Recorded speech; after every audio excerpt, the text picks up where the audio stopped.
Now discuss the 8255 PPI. 8255 PPI is a IC made by Intel, which is known as a programmable peripheral interface. Since the topic is large, so we study the complete topic in two different ways, in two parts basically. The first part has the introduction and the features of the 8255 PPI IC, uh, and the block diagram of the particular IC and the pin diagram, and the other part will have the operating modes of this particular IC. So in this video we'll discuss the introduction, the block diagram and the pin diagram of the 8255 PPI. Here is the introduction. The 8255 PPI, why it is used, what is the requirement? The requirement is uh, when we transfer the data between external devices or through or input or output devices. So for that particular operation we use a register that can select an input output port,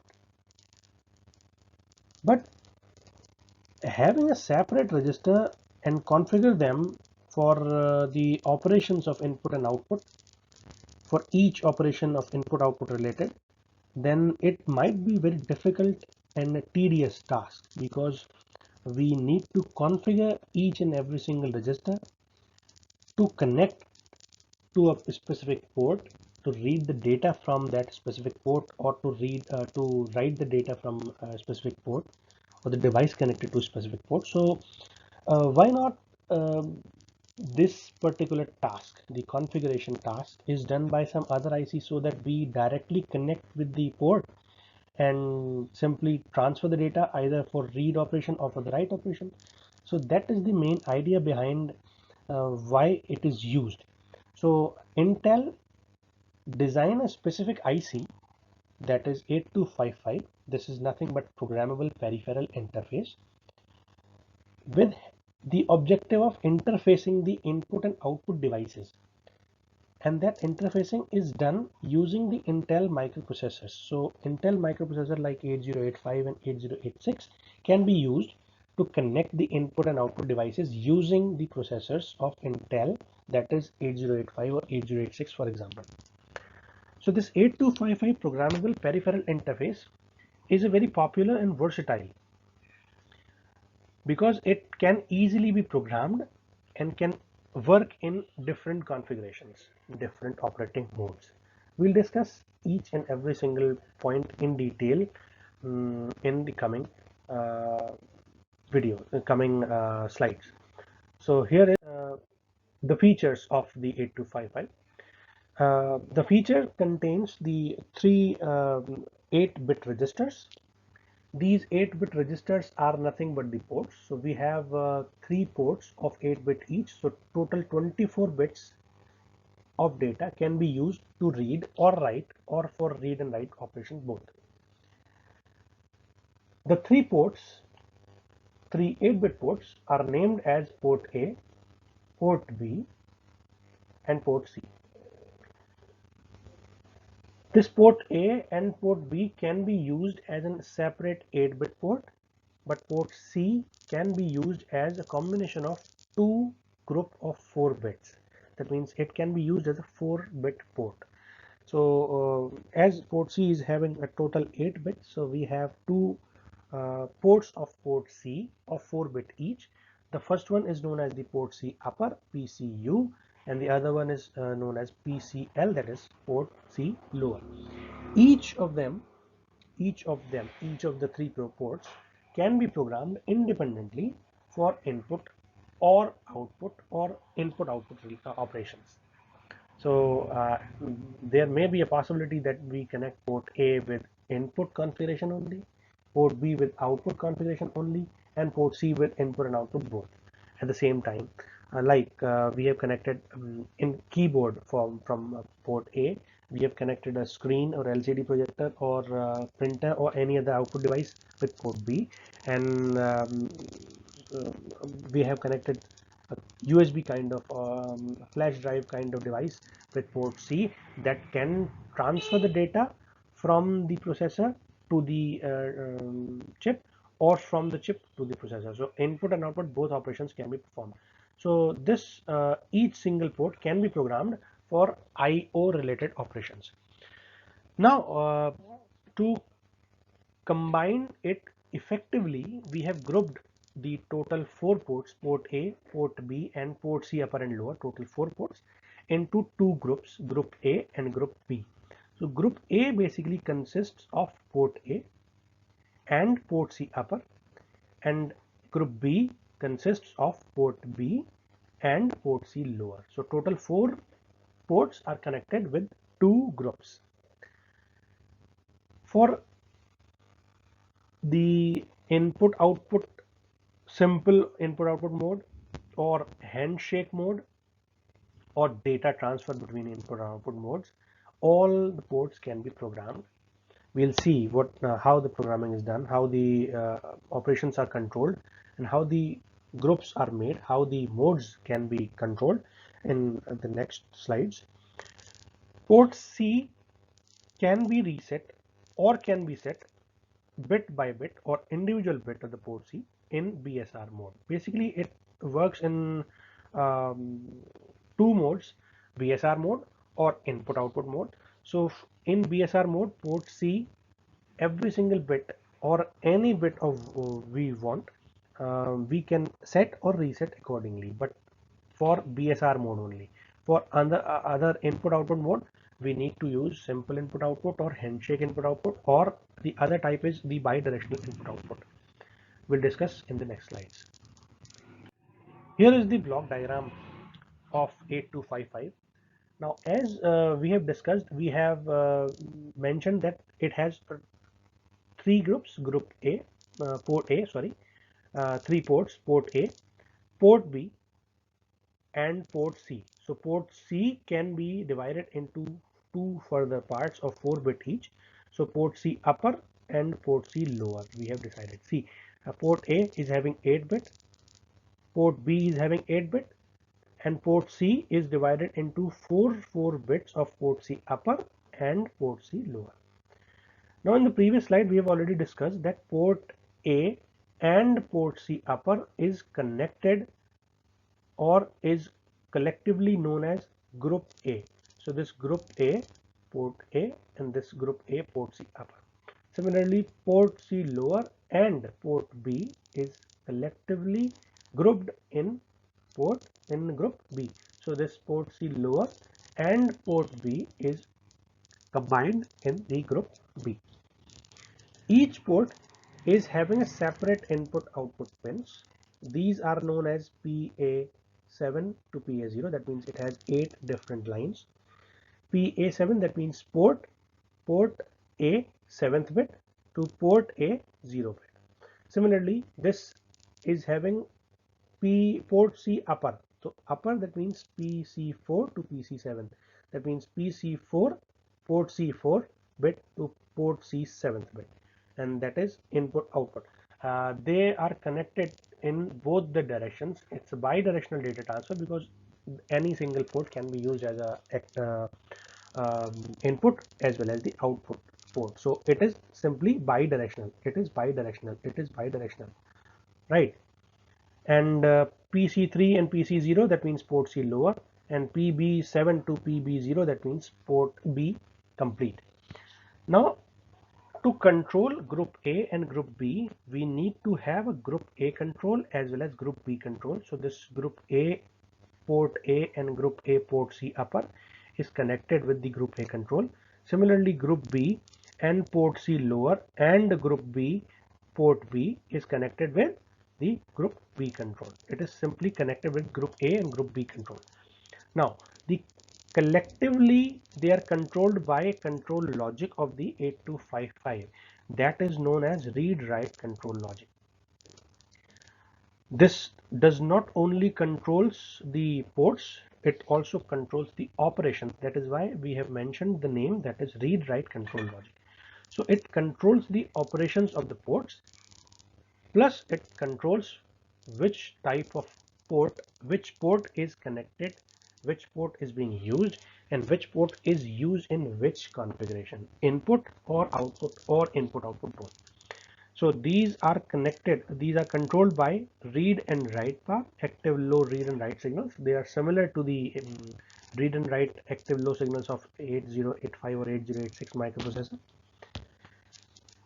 There is a reset pin just to reset the operations of the 8255 PPI, and if we want to enable or disable this particular PPI, the IC, then we need to select it or enable or disable it using the chip select signal. So it's an active low chip select signal, CS bar, active low chip select unit. Now the data transfer is done using data bus, and data bus of the microprocessor 8085 or 8086 or any other processor should be connected with the data bus of the 8255. So this 8-bit internal data bus is the data bus of the 8255 PPI, and this D0 to D7 is basically the data bus of the microprocessor, either 8085 or 8086.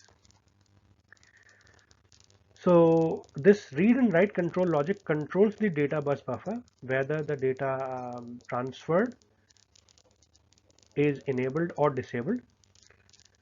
This data bus buffer controls the data flow towards the internal data bus or from the internal data bus to the microprocessor or from the microprocessor. This read and write control logic controls the group A and group B controls, and group A and group B controls separately control the port A and port C upper. Similarly, this group B control separately controls group B and port C lower. One line is missing, so you can plot the line easily. It's a controlled signal from group B control to group C, port C lower. And data bus buffer is used to provide the delay, or it enables the transfer of the data bus or the connection of the data bus of the microprocessor to the data bus of the 8255 PPI. Next is the description of the block diagram. We have already discussed that it has a 3 basic registers of 8-bit each. They are known as port A, port B, and port C. Port A and upper 4-bit of port C, that means port C upper, is group A, and port B and lower port C is group B. 3 registers A, B, C, that means 3 port. Other than that, we have another register that is known as control register. That means in total we have 4 different registers. So to control these 4 registers, to identify which of the port address we are using, which of the port we are connecting with the output or input device in any other configuration, we use 2 address lines, A0 and A1, to address the particular ports A0 and A1. They are nothing but the address bus signals of the 8085 or 8086 microprocessor. The contents written in the control register decide the operating mode.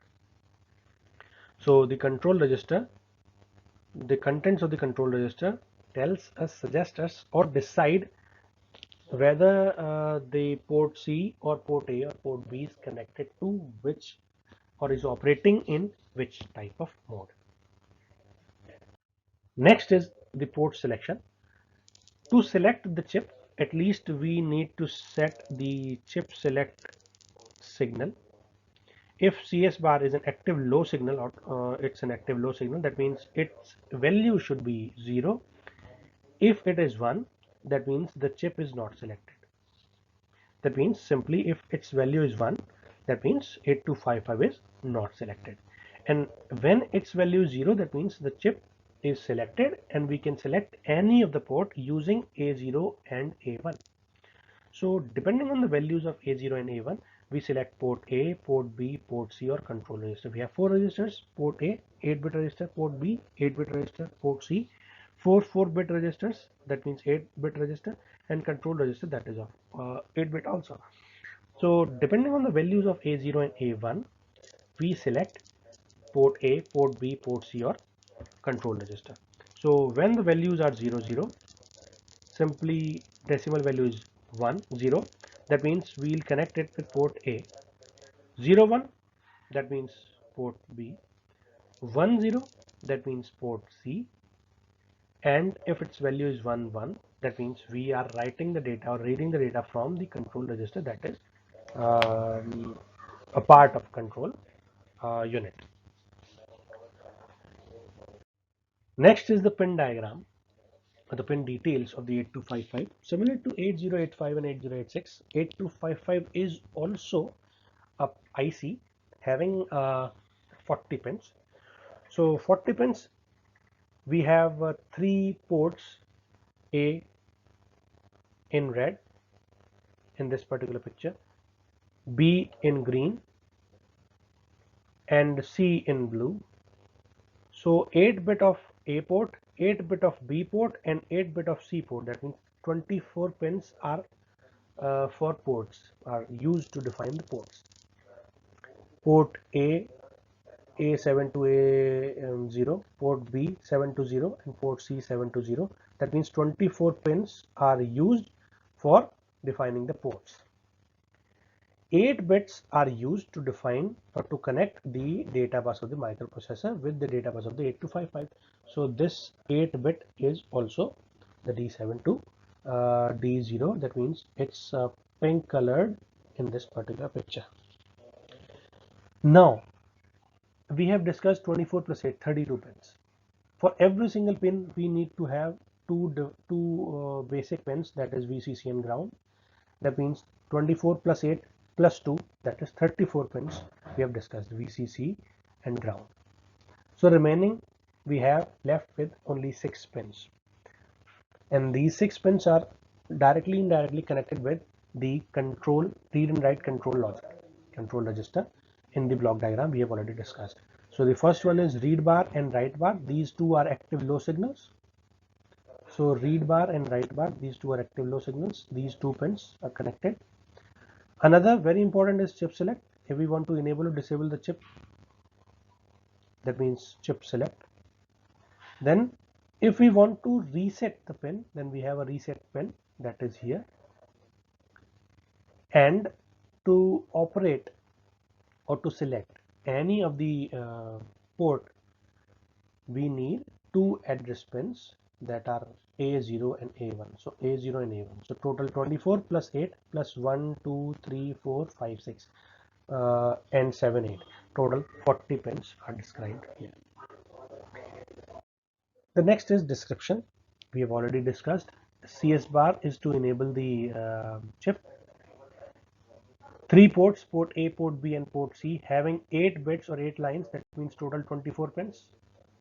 D0 and D7 are connected with the data bus of the processor. 2 lines or 2 bits A0 and A1 is used to select any of the 4 registers available with 8255, port A, port B, port C or control register. And to control the operations, we need 2 active low signals, that is read bar and write bar. And to reset the operations, we need a reset signal, that is connect to the reset out signal of the 8085 or 8086 microprocessor. Thank you.